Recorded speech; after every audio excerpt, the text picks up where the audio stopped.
Okay, let's unpack this.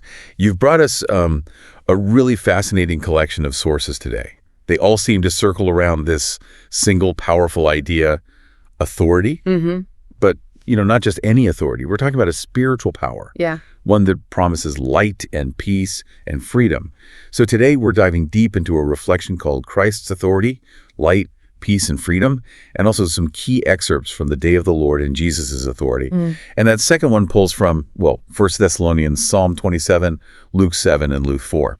Quite a mix. It is. And what's truly fascinating here, I think, as you start to look at them together, is how these texts, even though they're from different places, different times, they weave together. They paint a remarkably consistent picture, really, of a very specific kind of authority. Okay. It's one that, it doesn't just command, it doesn't just control, it fundamentally transforms. It's a power that isn't just spoken about, it's shown, it's demonstrated. And its purpose seems deeply redemptive. That idea, transformation, that's powerful. Yeah. It makes you wonder, how does that feel, for the person experiencing it, compared to just, say, obeying a command? Right. It's a different quality. And that brings us to where it gets really interesting, doesn't it? Our sources pull us straight into this vivid scene. Capernaum, Galilee, Jesus is teaching on the Sabbath, and Luke 4 tells us the people were astonished at his teaching because he spoke with authority. Now, astonished, that's a strong word. What was it exactly about his authority that felt so different? What made them react like that? Well, you raise a crucial point about that, difference, because, in that time, people were used to religious teachers, scribes, for instance. They taught with authority, too, but it was derived authority from tradition or quoting rabbis or their position. It was external. Okay, borrowed authority, in a way. Exactly. But Luke's account here suggests Jesus' authority was different. It felt inherent. It wasn't about who he quoted. It was the power coming directly from him. The astonishment wasn't just, wise words. It was this palpable, immediate force behind them, a self-validating authority, totally unlike what they were used to. So less about the credentials, more about the immediate impact. Yes. And we see that impact challenged almost straight away, don't we? Right there in the synagogue. This authority is confronted by a man with the spirit of an unclean demon. This isn't some quiet debate. It's a showdown. In public. It is, and the demon's reaction is, it's chillingly direct, isn't it? But also incredibly revealing. It cries out, "What have you to do with us, Jesus of Nazareth? Have you come to destroy us? I know who you are, the Holy One of God." So the demon recognizes him, not just as a man, but as the Holy One of God. It gets the divine nature, the threat. It knows this isn't just another teacher. Precisely. It understands this authority is supreme. And Jesus' response, it's not a negotiation, not a long argument. Just immediate, decisive, be quiet, come out of him. That command, so brief, so forceful, it really underscores the absolute nature of his dominion. It's almost like a spiritual mic drop moment, isn't it? That sheer, immediate power. Yeah, you could see that. And the outcome, that's what really grabs the crowd, I think, and highlights something crucial about this authority. The demon throws the man down, sure, but Luke says it comes out without doing him any harm. That detail is so important. Right. It's not just about overpowering evil. It's about a liberation that actually preserves the person. It doesn't leave them broken. And the people are amazed. They're asking, what is there about his word? For with authority and power, he commands the unclean spirits, and they come out. It's a demonstration, like you said, of an authority that doesn't just defeat, it truly delivers. It restores. That phrase, without doing him any harm, it's incredibly telling, isn't it? It highlights a core insight from our sources. This authority, ultimately, it's restorative when it comes to people, not destructive. And this is exactly what that reflection, Christ's authority, light, peace, and freedom, is getting at. It says, Jesus shows his authority over evil, revealing the power of God's word and presence. Okay. What's really striking when you put this next to the Luke passage is how this authority isn't just about beating evil, it's about fundamentally redefining its hold. It suggests a liberation that goes beyond just, the absence of conflict. It hints at an active state of flourishing, of well-being. And that connects so strongly with Psalm 27, doesn't it? The Lord is my light, my salvation. Who should I fear? Exactly. For people today, maybe not facing literal demons, but grappling with those unseen battles, anxiety, despair, this ancient display offers a direct line. Yes, that's the bridge we need to explore for you, the listener. If the Lord is your light and salvation, what kind of security does that actually unlock inside a person? It feels like a child grabbing their parent's hand in a dark room.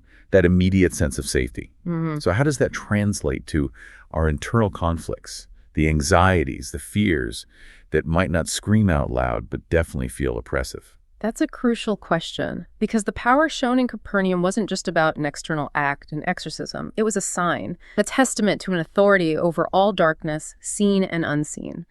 So for us, yeah, that translates to those fears, those anxieties, those subtle things that diminish our peace and freedom. The sources suggest this authority is just as potent against those inner forces. It offers a way to, well, surrender them and find real freedom. Okay, so connecting this bigger picture. Yes, this authority isn't just for show, not just commanding spirits. It's presented as a source of deep personal benefit for anyone who encounters it and trusts in it. The reflection highlights that his authority brings peace and freedom to those who trust in him. It moves from that public display to something intimate, available. And what does that peace and freedom practically look like for us today? The first source have that prayer, asking, help me to trust in your authority over every fear and struggle in my life, and fill me with your spirit so that I may live in freedom and joy. So it seems to be about handing over those fears to find that inner peace, that genuine joy. But what does surrender really mean here? Is it passive or something more active? That's where it gets deeper. It's definitely not passive surrender, not like just, resigning yourself to fate. It's an active trust, a deliberate choice about where you place your ultimate reliance. Okay. Think about carrying a heavy backpack, full of worries, anxieties, regrets. Surrendering isn't ignoring the backpack, it's consciously choosing to set it down, trusting someone else, someone stronger, can handle it. That makes sense.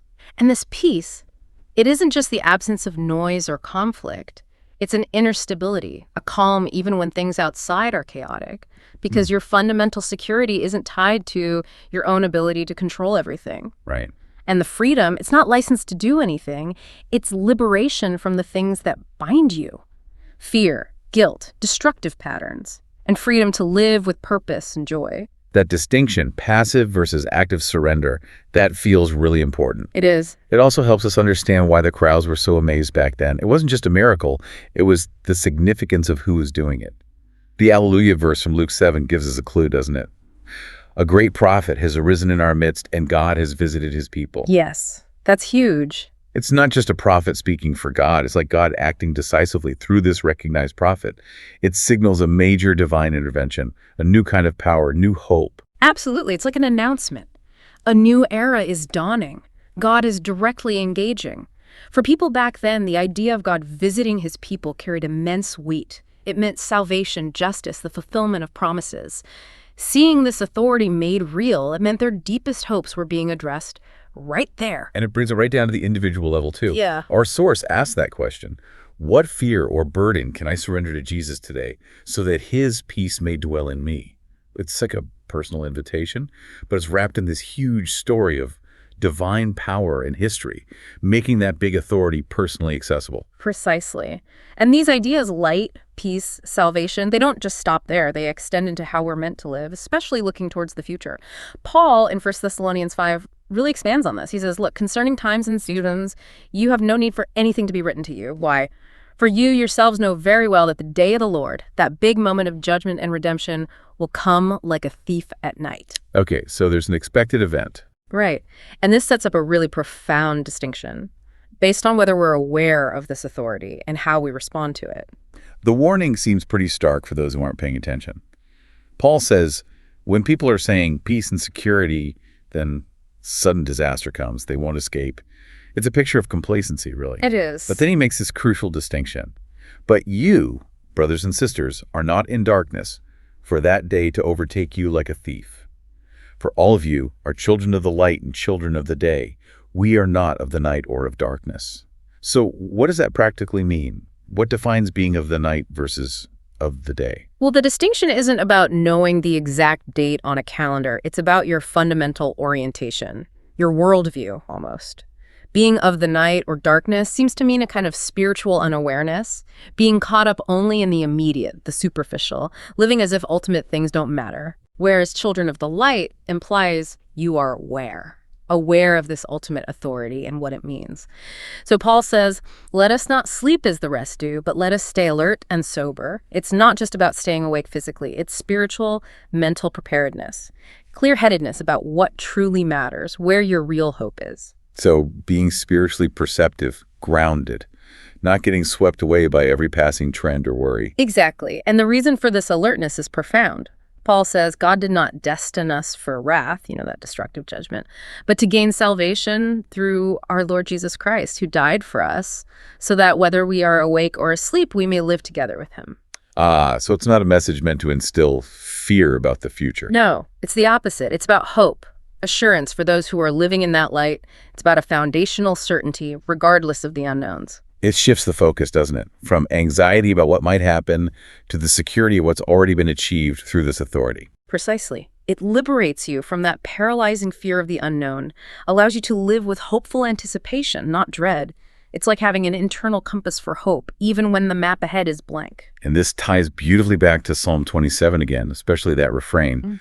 I believe that I shall see the good things of the Lord in the land of the living. That's such an affirmation of trust, isn't it? Expectation.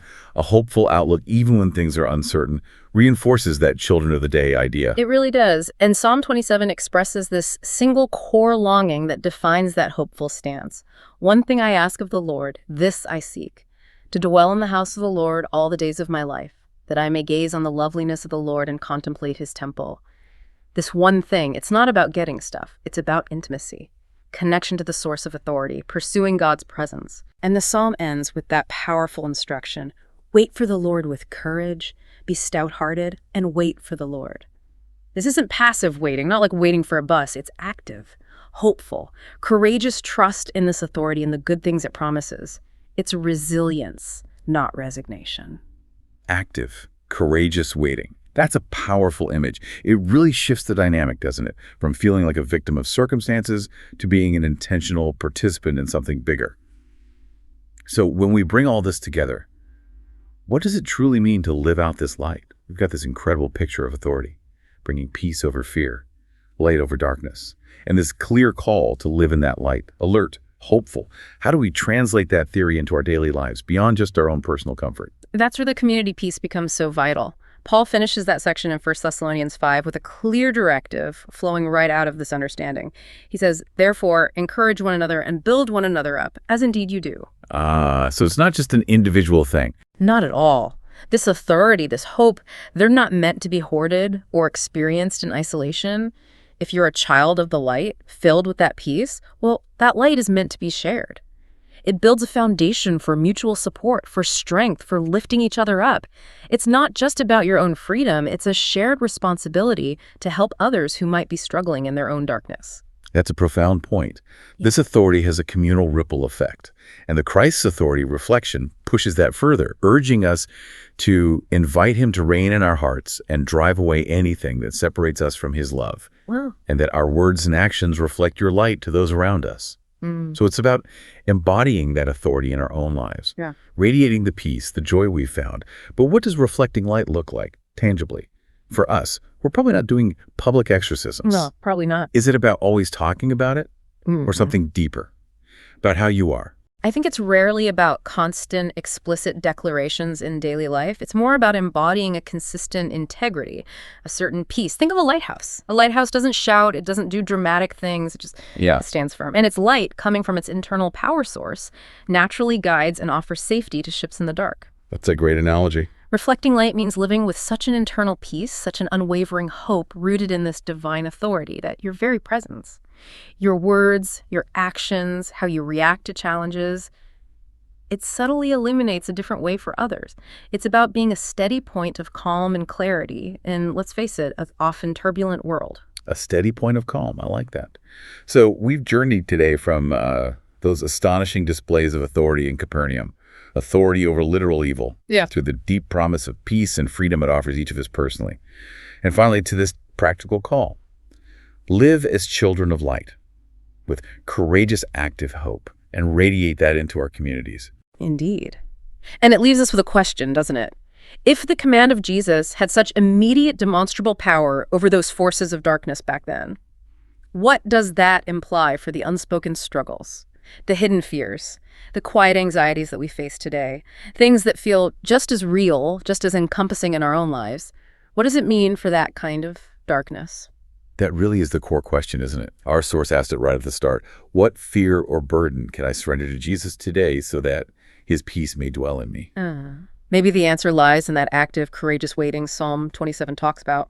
Knowing the Lord is your light and your salvation, this isn't just theology. It feels like a deeply personal invitation to experience this unique mix of divine power and profound inner peace. We really hope this deep dive into these powerful sources has given you some fresh insights to ponder and maybe even to live out.